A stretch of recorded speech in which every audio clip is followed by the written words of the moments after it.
ರಾಜ್ಯಕ್ಕೆ ಮುಂಗಾರು ಎಂಟ್ರಿಯಿಂದ ಜನ ಸಂತಸದಲ್ಲಿದ್ದಾರೆ.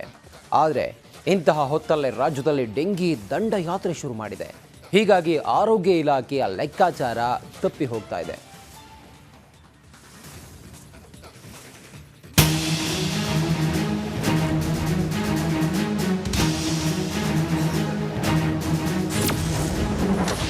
ರಾಜ್ಯದಲ್ಲಿ ಡೆಂಗಿ ದಂಡಯಾತ್ರೆ. ಆರೋಗ್ಯ ಇಲಾಖೆ ಲೆಕ್ಕಾಚಾರ ಉಲ್ಟಾ ಪಲ್ಟಾ. 6 ದಿನದ ಅಂತರದಲ್ಲಿ 2928ಕ್ಕೂ ಅಧಿಕ ಕೇಸ್. ಡೆಂಗಿ. ರಾಜ್ಯದಲ್ಲಿ ಡೆಂಗಿ ಆರ್ಭಟ ಜೋರಾಗಿದೆ. ಒಂದೆಡೆ ಮಳೆ ಅಬ್ಬರ ಹೆಚ್ಚುತ್ತಿದ್ರೆ ಇನ್ನೊಂದೆಡೆ ಡೆಂಗಿ ತಾಂಡವವಾಡ್ತಿದೆ. ದಿನದಿಂದ ದಿನಕ್ಕೆ ಮಹಾಮಾರಿ ಪ್ರಕರಣ ಹೆಚ್ಚಾಗ್ತಿದ್ರು ಆರೋಗ್ಯ ಇಲಾಖೆ ಲೆಕ್ಕಾಚಾರ ಉಲ್ಟಾ ಪಲ್ಟಾ ಆಗಿ ಆತಂಕ ಕೂಡ ಹೆಚ್ಚಿದೆ. ಹೆಚ್ಚಾಗ್ತಿದೆ ಡೆಂಗಿ ಆತಂಕ. July 15 435 case, July 16 487 case, July 17 534 case, July 18 478 case, July 19 549 case.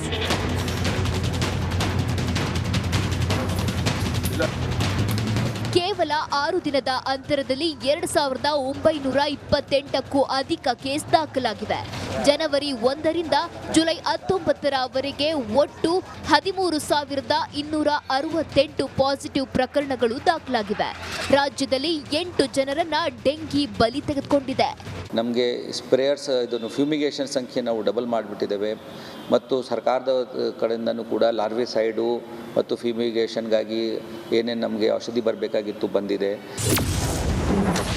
Reels ಪ್ರಿಯರಿಗೆ ಬಿಬಿಎಂಪಿ ಭರ್ಜರಿ ಆಫರ್. ಡೆಂಗಿ ಜಾಗೃತಿ ಬಗ್ಗೆ ರೀಲ್ಸ್ ಮಾಡಿ ಬಹುಮಾನ ಗೆಲ್ಲಿ.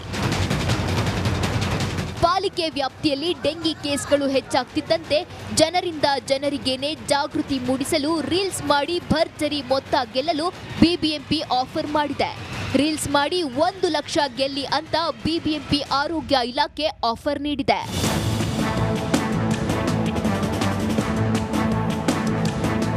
ಒಟ್ನಲ್ಲಿ ಡೆಂಗಿ ಕಂಟ್ರೋಲ್ಗೆ ಆರೋಗ್ಯ ಇಲಾಖೆ ಇನ್ನಿಲ್ಲದ ಕಸರತ್ತು ಮಾಡ್ತಿದೆ. ವಾತಾವರಣ ಬದಲಾದಂತೆ ಆರೋಗ್ಯದಲ್ಲಿ ಏರುಪೇರು ಸಾಮಾನ್ಯ. ಆದರೆ ಆರೋಗ್ಯದಲ್ಲಿ ಸಣ್ಣ ಸಮಸ್ಯೆ ಕಂಡ್ರೂ ತಕ್ಷಣವೇ ವೈದ್ಯರನ್ನ ಭೇಟಿ ಮಾಡಿ. ಸವಿತಾ ರಾಮಚಂದ್ರ, ರಿಪಬ್ಲಿಕ್ ಕನ್ನಡ, ಬೆಂಗಳೂರು. ತಡರಾತ್ರಿ ಬೆಂಗಳೂರು ಅರಣ್ಯ ಇಲಾಖೆ ಅಧಿಕಾರಿಗಳು ಭರ್ಜರಿ ಕಾರ್ಯಾಚರಣೆಯನ್ನು ನಡೆಸಿದ್ದಾರೆ. ಕೆಆರ್ಪುರದ ಐಟಿಐ ಬಳಿಯ ಗೋದಾಮು ಒಂದರಲ್ಲಿ ಅಕ್ರಮವಾಗಿ ಸಂಗ್ರಹಿಸಿದ್ದ ಅಪಾರ ಪ್ರಮಾಣದ ಶ್ರೀಗಂಧದ ಮರದ ದಿಮ್ಮಿಗಳನ್ನು ವಶಪಡಿಸಿಕೊಂಡಿದ್ದಾರೆ. ಅರಣ್ಯ ಇಲಾಖೆಯ ಅಪರಾಧ ನಿಯಂತ್ರಣ ದಳ ಹಾಗೂ ಕೆಆರ್ಪುರ ವಲಯ ಅಧಿಕಾರಿಗಳು ಜಂಟಿ ಕಾರ್ಯಾಚರಣೆಯನ್ನು ಮಾಡಿ ಸುಮಾರು 2 ಕೋಟಿ ಮೌಲ್ಯದ 3,000ಕ್ಕೂ ಅಧಿಕ ಕೆಜಿಯ ಶ್ರೀಗಂಧವನ್ನು ವಶಕ್ಕೆ ಪಡೆದಿದ್ದಾರೆ. ಈ ಬಗ್ಗೆ ಅರಣ್ಯ ಇಲಾಖೆಯಲ್ಲಿ ಪ್ರಕರಣ ದಾಖಲಾಗಿದ್ದು ಅಧಿಕಾರಿಗಳು ಶ್ರೀಗಂಧದ ಮರಗಳನ್ನು ಎಲ್ಲಿ ಯಾವಾಗ ಕಡಿಯಲಾಗಿತ್ತು ಅನ್ನೋ ಬಗ್ಗೆ ತನಿಖೆ ಕೈಗೊಂಡಿದ್ದಾರೆ. ಅದಲ್ಲದೆ ಪ್ರಕರಣ ಸಂಬಂಧ ಕೆಲವರನ್ನು ವಶಕ್ಕೂ ಸಹ ಪಡೆಯಲಾಗಿದ್ದು ತನಿಖೆ ಮುಂದುವರೆದಿದೆ. ಇನ್ನು ಇತ್ತೀಚೆಗೆ ನಗರದಲ್ಲಿ ಶ್ರೀಗಂಧದ ಕಳ್ಳತನ ಮತ್ತು ಮಾರಾಟ ಕಡಿಮೆಯಾಗಿ ರಕ್ತಚಂದನ ಸಾಗಾಟ ಆಗ್ತಾ ಇತ್ತು. ಈಗ ದೊಡ್ಡ ಪ್ರಮಾಣದಲ್ಲಿ ಸ್ಯಾಂಡಲ್ವುಡ್ ಸಿಕ್ಕಿರೋದು ಹಲವು ಅನುಮಾನಗಳನ್ನು ಹುಟ್ಟುಹಾಕಿದೆ.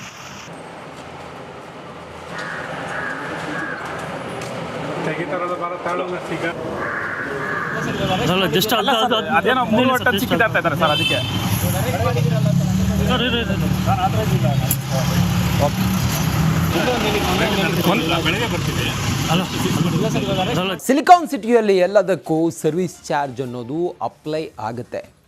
ಸಿನಿಮಾ ಮಾಲ್ ಇರಲಿ, ಹೋಟೆಲ್ ಇರಲಿ, ಸರ್ವಿಸ್ ಚಾರ್ಜ್ ಕೊಡಲೇಬೇಕು. ಇದೀಗ ಬಿಬಿಎಂಪಿ ಖಾಸಗಿ ಶಾಲೆಗಳಿಗೆ ಶಾಕ್ ನೀಡಲು ಸಜ್ಜಾಗಿದೆ. ಏನು ಶಾಕ್ ಅದು, ಏನು ಮಾಡೋದಕ್ಕೆ ಹೊರಟಿದೆ ಬಿಬಿಎಂಪಿ ಅನ್ನೋದಕ್ಕೆ ಸಂಬಂಧಪಟ್ಟಾಗ ಒಂದು ವರದಿ ಇದೆ, ನೋಡೋಣ ಬನ್ನಿ. ಖಾಸಗಿ ವಿದ್ಯಾಸಂಸ್ಥೆಗಳಿಗೆ ಬಿಬಿಎಂಪಿ ಬಿಗ್ ಶಾಕ್.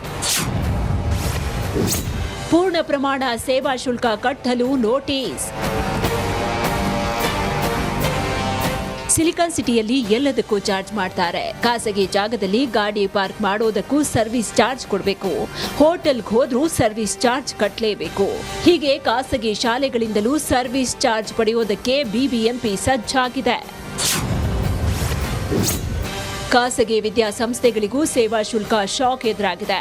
ಬಿಬಿಎಂಪಿ ಹೊಸ ಆದೇಶದಲ್ಲಿ 2021ರ ಪೂರ್ಣ ಪ್ರಮಾಣದಲ್ಲಿ ಸೇವಾ ಶುಲ್ಕ ಕಟ್ಟುವಂತೆ ತಿಳಿಸಿದ್ದು ಇದೀಗ ಆಕ್ರೋಶಕ್ಕೆ ಕಾರಣವಾಗಿದೆ. ಪ್ರತಿ ವರ್ಷವೂ ಖಾಸಗಿ ಶಾಲೆ ಕಾಲೇಜುಗಳು 25% ಬಿಬಿಎಂಪಿಗೆ ಸೇವಾ ಶುಲ್ಕ ಕಟ್ತಾ ಇವೆ.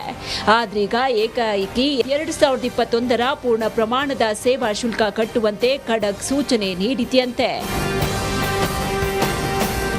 ಟೌನ್ ಹಾಲ್ನಲ್ಲಿ ಇವತ್ತು ಖಾಸಗಿ ಸಂಸ್ಥೆಗಳ ಮಾಲೀಕರ ಜೊತೆ ಬಿಬಿಎಂಪಿ ಕಮಿಷನರ್ ತುಷಾರ್ ಗಿರಿನಾಥ್ ಸಭೆ ನಡೆಸಿದರು. ಈ ವೇಳೆ ಬಿಬಿಎಂಪಿ ಕಾಯ್ದೆಯಲ್ಲಿ 2021-22ನೇ ಸಾಲಿನ ಖಾಸಗಿ ಶೈಕ್ಷಣಿಕ ಸಂಸ್ಥೆಗಳಿಗೆ ಆಸ್ತಿ ತೆರಿಗೆಯಲ್ಲಿ ಯಾವುದೇ ವಿನಾಯಿತಿ ಇರಲ್ಲ. ಕೋರ್ಟ್ ಪ್ರಕರಣಗಳನ್ನು ಹೊರತುಪಡಿಸಿ ಬೇರೆ ಎಲ್ಲ ಶೈಕ್ಷಣಿಕ ಸಂಸ್ಥೆಗಳು ಮೊತ್ತದ ಆಸ್ತಿ ತೆರಿಗೆ ಪಾವತಿ ಮಾಡಬೇಕು ಅಂತ ಕಮಿಷನರ್ ಸೂಚನೆ ಕೊಟ್ಟಿದ್ದಾರೆ. ಇದಕ್ಕೆ ಖಾಸಗಿ ಶಾಲಾ ಕಾಲೇಜು ಮಾಲೀಕರು ಆಕ್ರೋಶ ಹೊರಹಾಕಿದ್ದಾರೆ. ಬಿಬಿಎಂಪಿ ವಲಯದಲ್ಲಿ ಶಿಕ್ಷಣ ಸಂಸ್ಥೆಗಳ ಟ್ಯಾಕ್ಸ್ ಅನ್ನ ಬಲವಂತವಾಗಿ 21ನೇ ಸಾಲಿಗೆ 100ರಷ್ಟು ಕಟ್ಟಿಸ್ಕೊತಾ ಇದೆ. ಇದು ಒಂದು ರೀತಿಯಲ್ಲಿ ದೌರ್ಜನ್ಯವಾಗಿದೆ. ಈಗಾಗಲೇ ನ್ಯಾಯಾಲಯ ಅವರ ಆದೇಶವನ್ನ ರದ್ದುಗೊಳಿಸಿದ್ರು ಕೂಡ ಪದೇ ಪದೇ 100ರಷ್ಟು ಕಟ್ಟಲೇಬೇಕು ಅನ್ನತಕ್ಕಂತ ಒಂದು ಬಲವಂತ ಮಾಡ್ತಾ ಇದೆ. ಇದು ನ್ಯಾಯಾಲಯದ ನಿಂದನೆಗೆ ಒಳಪಡುತ್ತೆ. ವಿಧಾನಸೌಧ ವಿಕಾಸಸೌಧ ಸೇವಾ ಶುಲ್ಕ 7 ಕೋಟಿ ಕಟ್ಟಿಲ್ಲ. ಹೀಗಾಗಿ ಸರ್ಕಾರಕ್ಕೊಂದು ಖಾಸಗಿ ವಿದ್ಯಾಸಂಸ್ಥೆಗಳಿಗೆ ಒಂದು ನ್ಯಾಯನ ಅಂತ ಆಕ್ರೋಶ ಹೊರಹಾಕ್ತಿದ್ದಾರೆ. ಆದ್ರೂ ಶುಲ್ಕ ಕಟ್ತಾರಾ ಇಲ್ವಾ ಕಾದ್ ನೋಡ್ಬೇಕು. Veeresh Hiremath, metro bureau, republic Kannada. ಇತ್ತೀಚೆಗೆ ಆನೆ ಹಾಗೂ ಮಾನವರ ನಡುವೆ ಸಂಘರ್ಷಗಳು ಹೆಚ್ಚಾಗ್ತಾ ಇದೆ. ಹೀಗಾಗಿ ತಮಿಳುನಾಡು ಗಡಿಯಲ್ಲಿ ಆನೆ ತಡೆಗೆ ವಿಶೇಷ GPS ಬೇಲಿ ಹಾಕಲಾಗಿದೆ. ಹಾಗಾದರೆ ಈ ಬೇಲಿ ವಿಶೇಷ ಏನು ಅಂತೀರಾ? ಇದು ಹೇಗೆ ಕೆಲಸ ಮಾಡುತ್ತೆ ಅಂತೀರಾ? ಅದರ ಕಂಪ್ಲೀಟ್ ರಿಪೋರ್ಟ್ ಇಲ್ಲಿದೆ ನೋಡಿ.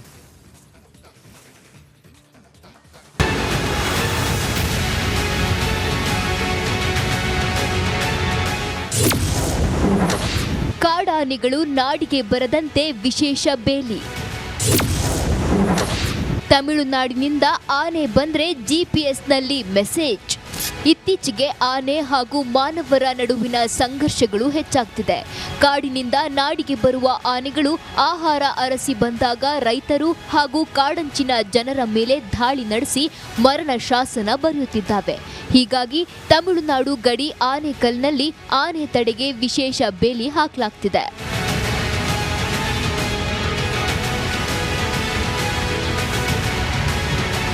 ತಮಿಳುನಾಡು ಹಾಗೂ ಕರ್ನಾಟಕದ ನಡುವೆ ಇರುವ ಆನೆ ಕಾರಿಡಾರ್ ಸುತ್ತ ಆನೆ ಮಾನವ ಸಂಘರ್ಷ ಹೆಚ್ಚಾಗ್ತಿದೆ. ಹೀಗಾಗಿ ಇಂದು ಬನ್ನೇರುಘಟ್ಟ ರಾಷ್ಟ್ರೀಯ ಉದ್ಯಾನದ ವ್ಯಾಪ್ತಿಯ ಅಧಿಕಾರಿಗಳು ತಮಿಳುನಾಡಿನ ಜವಳಗೆರೆ ಅರಣ್ಯ ಪ್ರದೇಶಕ್ಕೆ ಭೇಟಿ ನೀಡಿದ್ರು. ಅಲ್ಲಿ ಆನೆಗಳ ಚಲನವಲನಕ್ಕೆ ಸಂಬಂಧಿಸಿದಂತೆ ಕೈಗೊಂಡಿರುವ ಯೋಜನೆಗಳನ್ನು ಪರಿಶೀಲಿಸಿದರು.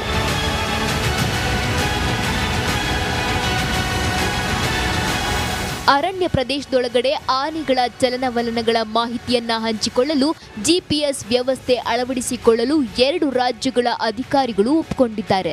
ಸ್ಟೀಲ್ ವೈರ್ ರೋಪ್ ಬ್ಯಾರಿಕೇಡ್ ಪ್ರದೇಶದ ಹೊಸ ಮಾದರಿಯನ್ನ ಮತ್ತು ಕೃತಕ ಬುದ್ಧಿಮತ್ತೆ ಕ್ಯಾಮೆರಾ ಸ್ಥಾಪನೆಯ ಬಗ್ಗೆ ಪರಿಶೀಲಿಸಲಾಯಿತು.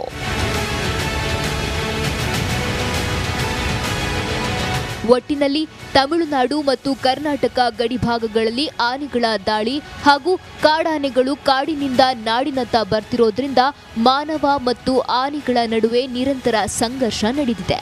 ವಿಶೇಷ ಬೇಲಿಯಿಂದಾದರೂ ಸಂಘರ್ಷ ತಪ್ಪುತ್ತಾ ಕಾದ್ ನೋಡಬೇಕಿದೆ. ನವೀನ್ ಶೆಟ್ಟಿ ಕೆರಾಡಿ, ರಿಪಬ್ಲಿಕ್ ಕನ್ನಡ, ಆನೇಕಲ್.